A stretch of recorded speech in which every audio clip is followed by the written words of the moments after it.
আব্দুল্লাহ বিন ওমর রাদিয়াল্লাহু আনহুমা তাকে কত করে সান্ত্বনা দিয়েছিলেন, আল্লাহর বান্দি তুমি সবর করো, কারণ লোক তো চলে গেছে আল্লাহর কাছে, এখন তার দেহকে অপমান করা হচ্ছে, শহীদ হওয়ার পরও তার লাশের সঙ্গে বিভিন্ন মুস্তাখিয়ার দাগ করা হচ্ছে, তাই বলে তুমি মনে কষ্ট রেখো না, কারণ আল্লাহ তার একটা রূপ যখন তার কাছে পৌঁছে গেছে, আল্লাহ তাকে মর্যাদা দিতে মোটেও কম দিবেন না।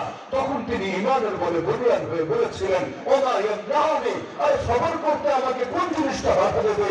যখন আল্লাহ নবী ইয়াহইয়ার কল্লা কেটে সেটাকে লুটিয়ে দেওয়া হয়েছিল এক বৎসর পায়ে, তো সেখানে আমার সন্তানকে তো অন্তত তার চাইতে বেশি মর্যাদা দেওয়া হয়েছে।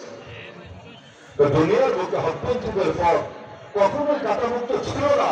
আল্লাহ রাসূল সাল্লাল্লাহু আলাইহি ওয়াসাল্লাম নিজের ব্যাপারে বলেন, উযীতু ফিল্লাহি মা লাম ইউযাহাদ, আল্লাহর পথে আমাকে এত বেশি কষ্ট দেওয়া হয়েছে যত বেশি কষ্ট কোনোদিনও কোনো মানুষকে দেওয়া হয় নাই। ওয়ালাকাদ উখিফতু ফিল্লাহি মা লাম ইউখাফ আহাদ, আল্লাহর পথে আমাকে এত বেশি ভয় ভীতি দেখানো হয়েছে যত বেশি ভয় ভীতি কোনোদিনও কোনো মানুষকে দেখানো হয় নাই। ওয়ালাকাদ আতাত আলাইয়া সালিসাতুন ওয়া মা লি ওয়া লিবিলাদিন তাআমুন ইয়াকুলুহু যু কাবিদিন ইল্লা মা ওয়ারা ইবতু বিলাল, তিনটা দিন চলে গেছে আমার কাছে বা আমার খাদেম বেলালের কাছে এমন কোনো খাবার ছিল না যেটা কোনো মানুষ খেতে পারে। শুধু আমার খাদেম বেলাল তার বগলের নিচে সামান্য খাবার লুকিয়ে রেখেছিল, এটাকেই আমাদেরকে তিনটা দিন কাটিয়ে দিতে হয়েছে।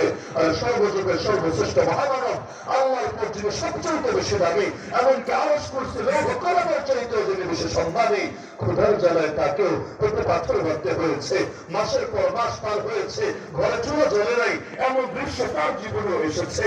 আর আল্লাহ রাসূলের সঙ্গে দুনিয়া এমন বর্বর আচরণ করেছে, সেই জালিমদের আঘাতে তার আল্লাহ রাসূলের দাঁত পর্যন্ত শহীদ হয়ে গেছে। রাসূলের আপন চাচার বুক চিরে কলিজা বের করে